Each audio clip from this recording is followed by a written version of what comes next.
Dans une visioconférence avec les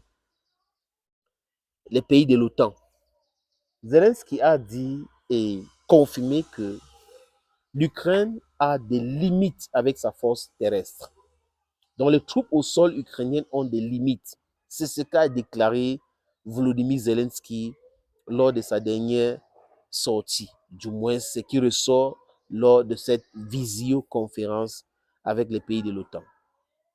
Et Zelensky les a appelés à envoyer davantage l'aide à l'Ukraine, que l'Ukraine a besoin de armes, l'Ukraine a besoin de systèmes de défense et Zelensky demande que ces choses-là puissent être envoyées. Parce que sinon, ça sera très, très compliqué pour son armée.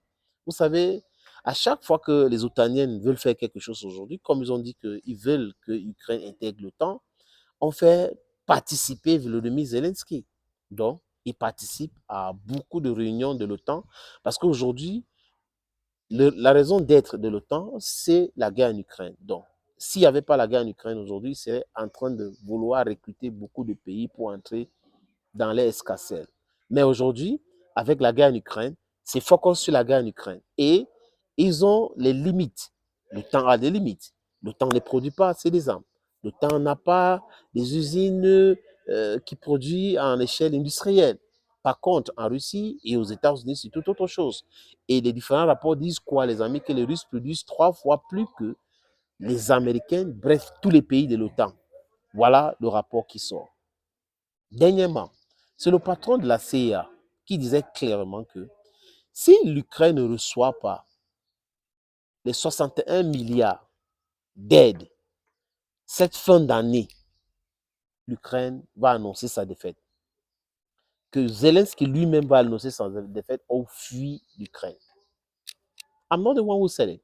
These people said it crystal clear. Zelensky said it also crystal clear.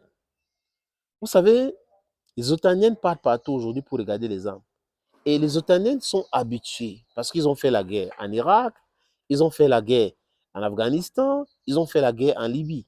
Donc, ils sont habitués à faire des petites guerres, des guerres avec des pays non producteurs des armes.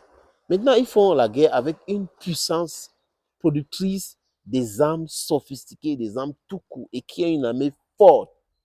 C'est la Russie. Ça fait quoi aujourd'hui, les amis? Ça pousse les Otaniennes à épuiser les stocks. Et ça rend le truc tellement difficile pour eux qu'aujourd'hui, ils sont obligés d'aller colmater 500 000 obus ici et là et se réunir pour acheter.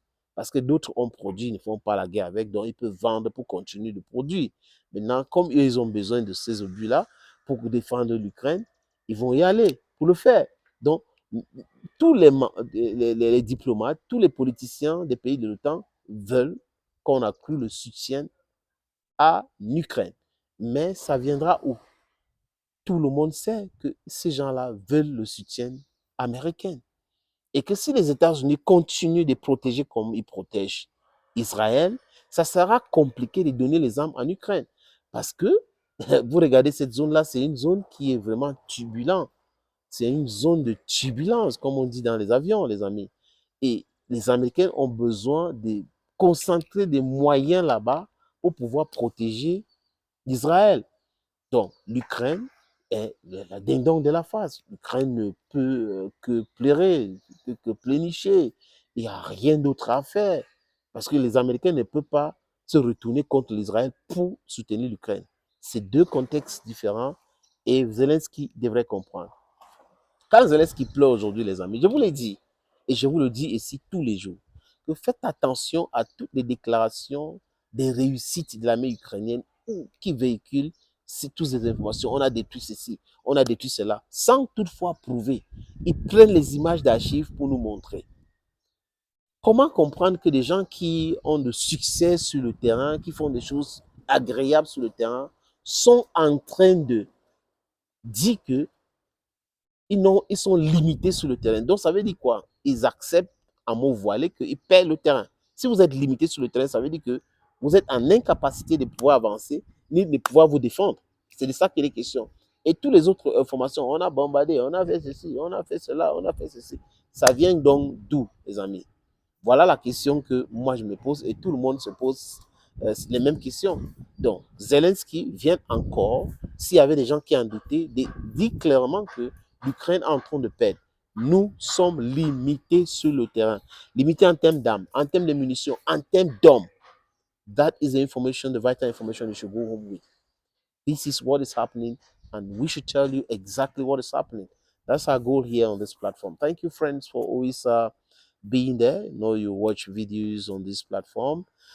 Let's take the appointment for some other time. From us to you is bye bye.